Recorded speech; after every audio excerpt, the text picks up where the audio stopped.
বাসুদেৱায় নমস্কাৰ মই আচাৰ্য বিনয় Kashyap Prayag astrology solution আৰু ৰিচাৰ্চ চেণ্টাৰৰ পৰা আপোনালোকক স্বাগতম জনাইছো বন্ধুসকল আজি আমি আলোচনা কৰিম বুধৰ মহাদশাত মংগলৰ অন্তৰ্দশা বুধৰ মহাদশাত মংগলৰ অন্তৰ্দশা 11 মাহ 27 দিনলৈকে চলিব এটা দীঘলীয়া সময় যেহেতু এক বছৰীয়া এটা পিৰিয়ড হয় এই পিৰিয়ডটোত যদি বুধ আৰু মংগল দেৱতা কুষ্টিখনৰ কাৰণে কাৰক গ্ৰহ হয় যদি গ্ৰহ দুটাই বলি অৱস্থাত থাকে তেনেহলে জাতক বা জাতিকাই তাৰ পৰা পূৰ্ণ এডভান্টেজ পাব আৰু যদি কুষ্টিখনৰ কাৰণে মাৰক গ্ৰহ যদি বলি অৱস্থাত থাকে জাতকে তাৰ পৰা সদায় প্ৰব্লেম পাব মনত ৰাখিব যে মই আপোনালোকক আজিও কৈছো বাৰে বাৰে কৈ থাকো যাতে এই বস্তুবোৰ শুনি আপোনালোকে কুষ্টি এখন যেতিয়া এপ্লাই কৰিব কুষ্টিত তেতিয়া যাতে ইমানখিনি ইজি হৈ যায় যে আপোনালোকে কুষ্টি ইজিলি প্ৰেডিক্ট কৰিব পাৰে মনত ৰাখিব যিটো গ্ৰহৰ দশা চলিব আৰু যি গ্ৰহৰ অন্তৰ্দশা চলিব সেই দশা অন্তৰ্দশা পিৰিয়ডত চাব লাগিব যে গ্ৰহ দুটা কুষ্টিখনৰ কাৰণে কেনেকুৱা ধৰণৰ সম্বন্ধ ৰাখে সহধৰ্মী নে সম্বন্ধী নে বিপৰীতধৰ্মী গ্ৰহ চাব লাগিব তাৰ পিছত চাব লাগিব যে গ্ৰহ দুটা কুষ্টিখনৰ কাৰণে কিমান বলৱান হয় সেই বলৱানবোৰ আপোনালোকে সৎ বল হয়নাদি অৱস্থা পৰাপৰি বাল্য অৱস্থা বৃদ্ধ অৱস্থাত চাব আৰু লগতে নৱাংশত হৰবৰ্গ সুৰকবৰ্গ আদিবোৰ জাগাত চাই লৈ আমি ক'ব পাৰিম যে এই গ্ৰহটোৰ বলি নে নিৰ্বলি তাৰ পিছত চাব যে নৱতৰা চক্ৰত গ্ৰহৰ দশানাথৰ পৰা অন্তৰ্দশানাথ কি স্থিতিত আছে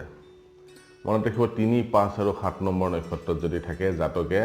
যিমানে কাৰক গ্ৰহ নহলেও জাতকে বৰ বেছি এডভান্টেজ নাপায় কাৰণ কিয় 3 নম্বৰটো বিপদ নক্ষত্ৰ 5 নম্বৰটো হল পৈত্তৰী নক্ষত্ৰ আৰু 7 নম্বৰটো হল বধ নক্ষত্ৰ আৰু জন্ম নক্ষত্ৰটো কাম কাজ হয় নিজৰ মনৰ ইচ্ছা পূৰণ হয় কিন্তু লাগাতকৈ বেছি ষ্ট্ৰাগল হয় সেইটো কাৰণে আপোনালোকে জানিব লাগিব যে কাৰক গ্ৰহ বলি হ'ব লাগে মাৰক গ্ৰহ নিৰ্বলি হ'ব লাগে কাৰক গ্ৰহ যদি বলহীন হয় ৰত্নৰ মাধ্যমেৰে হওক বা মন্ত্ৰ জাপৰ দ্বাৰাই হওক গ্ৰহটো বলৱান কৰিব পৰা যায় আৰু মাৰক গ্ৰহ যদি বলি হয় তেওঁক দান দক্ষিণা পূজা পাতল আদিৰ দ্বাৰা তেওঁক নিৰ্বলি কৰিব পৰা যায় আহক তেনেহলে আজি আমি বুধৰ মহাদশাত মংগলৰ অন্তৰ্দশাৰ ওপৰত আলোচনা কৰিম চাব যে জাতকৰ জন্মৰ সময়ত পূৰ্ব দিশত যিটো ৰাশি উদিত হৈছিল সেই ৰাশিটোৱে হল লগ্ন আৰু লগ্নৰ পৰা যদি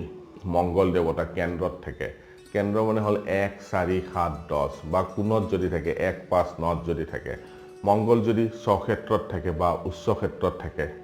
বা লগ্নপতিৰ লগত যদি কেন্দ্ৰ কোণ বা উচ্চ ক্ষেত্ৰত যদি থাকে বা স্বক্ষেত্ৰত যদি থাকে তেনেহলে অন্তৰ্দশা পিৰিয়ডত জাতকে চৰকাৰৰ পৰা অত্যন্ত সহায় সহযোগিতা পাব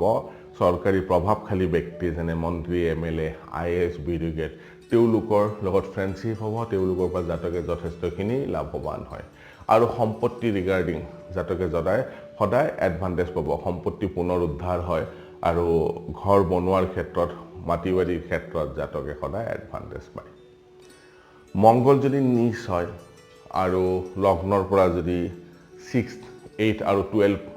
হাউচত যদি থাকে বা পাপী গ্ৰহৰ লগত যদি জুতি বান্ধি থাকে বা পাপী গ্ৰহৰ দৃষ্টিও থাকে তেনেহলে অন্তৰ্দশা কালত তেনে জাতকৰ শাৰীৰিকভাৱে ৰোগাগ্ৰস্ত হ'ব জাতক মানসিক কষ্ট পাব আৰু তেনে জাতকৰ যিমানখিনি চেষ্টাই নকৰক কিয় সেই চেষ্টা সদায় অথলে যায় আৰু জাতকৰ যদি কৃষি ভূমি থাকে খেতি কৰা মাটি বাৰী থাকে সেই মাটি বাৰীৰো নাশ হোৱা দেখা পোৱা যায় দশানাথ বুধৰ পৰা যদি মংগল দেৱতা কেন্দ্ৰত থাকে কোণত থাকে বা 11 হাউচত যদি থাকে বা শুভ গ্ৰহৰ লগত যদি জুতি বান্ধি থাকে বা শুভ গ্ৰহৰ দ্বাৰা যদি মংগলৰ ওপৰত দৃষ্টি থাকে তেনেহলেও আমি ক'ব পাৰো যে জাতকৰ অৰ্থ লাভ হ'ব পুত্ৰৰ পৰা লাভ হ'ব সন্মান বৃদ্ধি হ'ব জাতকৰ আৰু ভাতৃৰ পৰা যথেষ্টখিনি সুখ লাভ কৰিবলৈ সক্ষম হ'ব তেনে জাতক বা জাতিকা আৰু দশানাত বুধৰ পৰা যদি মংগল দেৱতা 6th হাউচত থাকে, 8th হাউচত থাকে বা 12th হাউচত থাকে বা পাপী গ্ৰহৰ লগত যদি জুতি বান্ধি থাকে, পাপী গ্ৰহৰ যদি দৃষ্টি থাকে, তেনেহ'লে অন্তৰ্দশা পিৰিয়ডত জাতকৰ লাগাতকৈ বেছি কষ্ট হ'ব। পুত্ৰই হওক বা বন্ধু বান্ধৱী হওক, তেওঁৰ সদায় বিৰোধিতা কৰিব, ভাতৃৰ লগত অযথা প্ৰব্লেম ক্ৰিয়েট হ'ব, ভাতৃৰ পৰা ডিছএডভান্টেজ পাব তেনে জাতক বা জাতিকাই। আৰু জাতকৰ মিডিল পিৰিয়ডত ধন লাভ হ'ব, জাতকৰ সুখ বৃদ্ধি হ'ব, কিন্তু অন্তিম পিৰিয়ডটোত, ঠিক আছে, অন্তিম পিৰিয়ডত জাতকৰ স্থান নাশ হ'ব। যি জেগাত জাতক আছে সেই জেগাৰ পৰা জাতকে আঁতৰি অন্য জেগাত যাবলগীয়া হ'ব আৰু চৰকাৰৰ পৰা যথেষ্টখিনি প্ৰব্লেম পোৱা বা নিৰ্যাতনৰ আশংকা থাকে। মংগল যদি দ্বিতীয় পতি হয়, দ্বিতীয় হাউচৰ অধিপতি হয় বা সপ্তম হাউচৰ যদি অধিপতি হয় আৰু সেইখিনি সময়ত বুধৰ মহাদশা, মংগলৰ অন্তৰ্দশা যদি চলে, তেনেহ'লে তেনে জাতকৰ অপমৃত্যু হোৱাৰো সম্ভাৱনা থাকে। চাওক, আজি আমি মংগল দেৱতাৰ ওপৰত আলোচনা কৰিলোঁ। মংগল দেৱতা বুধৰ মহাদশাত মংগল দেৱতাৰ অন্তৰ্দশাত কেনে ৰিজাল্ট দিব। আপোনালোকেও এই ফৰ্মুলাবোৰ আপোনালোকৰ কুষ্টিত এপ্লাই কৰিব, চাব যে খুব ভাল ৰিজাল্ট আহে। মনত ৰাখিব যে যিটো গ্ৰহৰ দশা চলে আৰু যিটো গ্ৰহৰ অন্তৰ্দশা চলে, নৱতৰা চক্ৰত কেনেকুৱা স্থিতি আছে, গ্ৰহ দুটাৰ সম্বন্ধ কি, আৰু লগতে কিমান বলি বা গ্ৰহ কিমান কাৰক বা কিমান মাৰক, এই আটাইবোৰ দিশ যেতিয়া আমি চালি জাৰি চাম, প্ৰেডিকশ্যন সদায় সত্য হয়। আপোনালোকক এটা ৰিকুৱেষ্ট কৰোঁ, যিসকল দৰ্শক মোৰ চেনেলত নতুন, তেওঁলোকে অনুগ্ৰহ কৰি মোৰ চেনেলটো ছাবস্ক্ৰাইব কৰিব আৰু কাষতে এটা বেল আইকন আছে, সেইটোত প্ৰেছ কৰি দিব, যাতে মই ভিডিঅ' পঠোৱাৰ লগে লগে আপোনালোকে নটিফিকেশ্যন পাই যায়। ধন্যবাদ।